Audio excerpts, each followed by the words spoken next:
আসসালামু আলাইকুম। ভিন্ন মতাদর্শে যারা শুনছেন তাদের প্রতি আমার আন্তরিক কৃতজ্ঞতা ও ভালোবাসা রইল। আমি রাহাদুর রহমান রিগি, পড়াশোনা করছি গোপালগঞ্জ টেক্সটাইল ইঞ্জিনিয়ারিং কলেজ গোপালগঞ্জে।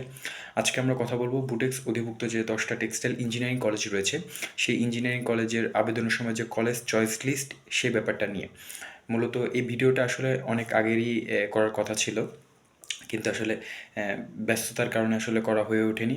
বিশেষ করে লাস্ট 2 সপ্তাহ ধরে আমাদের এক্সাম চলতেছে, প্লাস আমাদের যে অফলাইন ব্রাঞ্চ, এই ব্রাঞ্চের যে কাজকর্ম সেগুলো করার কারণে আর কি ভিডিওটা করা হয়ে ওঠেনি। যদিও গত বছর আমি এই ভিডিওটা করেছিলাম সার্কুলার রিলেটেড। এবছর যে সার্কুলার রিলেটেড যে ভিডিওটা, সেটা আমি বেশ 2 সপ্তাহ আগে আপলোড হয়েছে। তো যারা এখনও অলরেডি আবেদন করে ফেলেছো তারা তো করেছো, যারা এখনও করনি আবেদনের সময় রয়েছে 28 তারিখ পর্যন্ত, ফেব্রুয়ারি। তো যারা এখন আবেদন করনি তারা চাইলে এই ভিডিওটা দেখে নিতে পারো যে কীভাবে তোমরা তোমাদের কলেজ চয়েস লিস্টটা সাজাবে। তো কলেজ চয়েস লিস্ট সাজানোর ক্ষেত্রে আমি আসলে বলে দিব না যে আগে এই সিটেক দাও বা পিটেক দাও বা আগে জিটেক দাও, এরকম কিছু। আমি দুইটা জিনিস নিয়ে একটু কথা বলবো। একটা হচ্ছে তোমার বাড়ির কাছের কলেজ, আর একটা হচ্ছে তোমার যে অ্যালুমনাইয়ের যে ব্যাপারটা। এই দুইটা জিনিস নিয়ে একটু কথা বলবো, এরপর তোমরা নিজেরাই সিদ্ধান্ত নিও যে তোমাদের জন্য কোনটা আগে রাখলে সুবিধা হবে। আচ্ছা, প্রথমে যে ব্যাপারটা আসি সেটা হচ্ছে যে বাড়ির কাছে কোন কলেজটা বাড়ির কাছে দিব নাকি একটু দূরে যাব, যেগুলো একটু পুরাতন কলেজ। প্রথমত বলে রাখছি যে তুমি নতুন কলেজ, পুরাতন কলেজ, যে কলেজে ভর্তি হও না কেন, সেখানে তোমরা যে ব্যাচটা ভর্তি হবা, এই ব্যাচের সকল যে সেমিস্টার পরীক্ষা একই সাথে শুরু হবে এবং 4 বছর পর তোমাদের কোর্স শেষে একই সাথে তোমাদেরকে সার্টিফিকেট প্রদান করা হবে। অর্থাৎ তুমি সিটেকে, অর্থাৎ পুরাতন টেক যেমন সিটেকে ভর্তি হলে যে তোমাকে আগে আগে এরা কোর্স কমপ্লিট করে সার্টিফিকেট দিতে হবে, ব্যাপারটা তা না।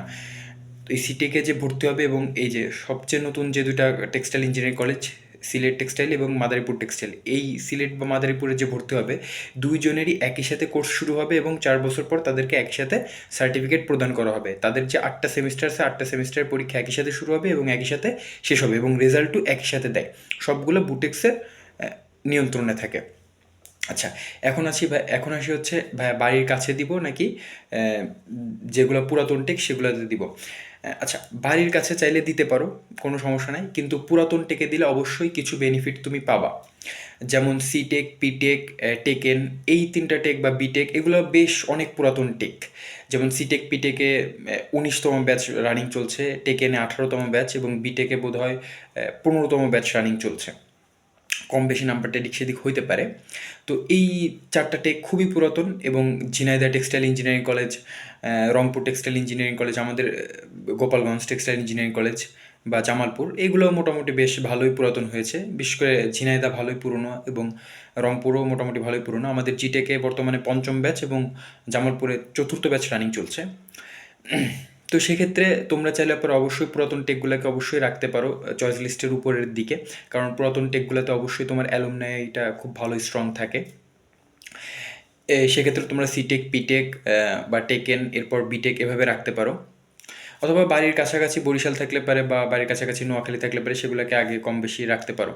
আর সবচেয়ে মোস্ট ইম্পর্ট্যান্ট যে কথা, যে তোমরা যারা এই বছর ভর্তি পরীক্ষাতে চান্স পেয়ে ভর্তি হবে, সেক্ষেত্রে তোমরা যদি ন্যূনতম সিলেটের মাদারীপুরের কথা বাদ দিয়ে যদি ন্যূনতম তোমরা যদি জামালপুর টেক্সটাইল ইঞ্জিনিয়ারিং কলেজে ভর্তি হও, সেক্ষেত্রে তোমরা কিন্তু 5ম ব্যাচ হিসেবে ভর্তি হবে। সেক্ষেত্রে তোমাদের আগে 4টা ব্যাচ আছে। 4টা ব্যাচ থাকা মানে কি, তোমাদের আগে 4টা ব্যাচ বের হয়ে যাবে। তো মোটামুটি তোমরা ওইখানেও মোটামুটি একটা অ্যালুমনাই লেভেল পেয়ে যাবে, তোমরা যে ব্যাচে ভর্তি হও না কেন। তো মোটামুটি এই ছিল আর কি বলার। তবে কেউ যদি ঢাকার কাছে থাকতে চাও, ঢাকার কাছে তোমাদের জন্য গোপালগঞ্জ টেক্সটাইল ইঞ্জিনিয়ারিং কলেজ অবশ্যই একটা বেস্ট অপশন হতে পারে। এখানে বর্তমানে 5টা ব্যাচ রানিং চলছে। তোমরা যদি আসো তো এখানে কি 6th ব্যাচ হিসেবে ভর্তি হবে, 6ষ্ঠ ব্যাচ। এর আগে তোমরা বের হওয়ার আগে 5টা ব্যাচ অলরেডি বের হয়ে যাবে। বিশেষ করে টেক্সটাইল ইঞ্জিনিয়ারিং কলেজে বেশ যে অনেকে আছে নর্মাল ভার্সিটির যে সাবজেক্টগুলো আছে সেগুলো থেকে, বা বিশেষ করে অনেক যে পিওর সাবজেক্ট আছে যে কোনো ভার্সিটির, পিওর সাবজেক্ট কিছু কিছু ভার্সিটির কথা আমি বলতেছি, স্পেসিফিক কিছু ভার্সিটি, ওইগুলোর থেকে পিওর সাবজেক্টে পড়াচ্ছে। তো এখানে টেক্সটাইল ইঞ্জিনিয়ারিং পড়া ফার মোর বেটার। এবং আমাদের যে এই বছর যে আমাদের যে ফার্স্ট ব্যাচ ভাইদের যে ইন্টার্নি চলতেছে, বেশ অনেক ভাইয়ের আর কি ইন্টার্নিতে থাকা অবস্থায় চাকরি হয়ে গেছে। এটা ন্যূনতম যে আমাদের কলেজে হচ্ছে ব্যাপারটা শুধু তা না, আমাদের অন্যান্য যে টেক্সটাইল ইঞ্জিনিয়ারিং কলেজ রয়েছে বেশ অনেকেরই ইন্টার্নিতে থাকা অবস্থায় চাকরি হয়ে যায়, যদি তোমার সেই পরিমাণে স্কিল থাকে। তো এখানে তোমাদের চাকরি বাকরির অপশান বা সুযোগ মোটামুটি ভালোই আছে। তো যে কথাগুলো বললাম তোমরা চাইলে এভাবে আর কি তোমাদের কলেজ চয়েস লিস্টগুলো সাজাতে পারো, এবং তোমরা চাইলে আরও যে খোঁজখবর আছে খোঁজখবর নিয়ে তোমরা আহ, নিজেদের মতো করে সাজিয়ে নিতে পারো। তো এই মোটামুটি এই বিষয়গুলোর বিবেচনার উপরে এক একজন কলেজ চয়েস লিস্ট সাজাই। তো আজকের ভিডিওটা এই পর্যন্ত ছিল। তোমাদের যদি কোনো প্রশ্ন থেকে থাকে তোমরা চাইলে ভিডিওর কমেন্ট সেকশনে কমেন্ট করতে পারো, আমরা ইনশাআল্লাহ উত্তর দেওয়ার চেষ্টা করব। তো ধন্যবাদ সকলকে।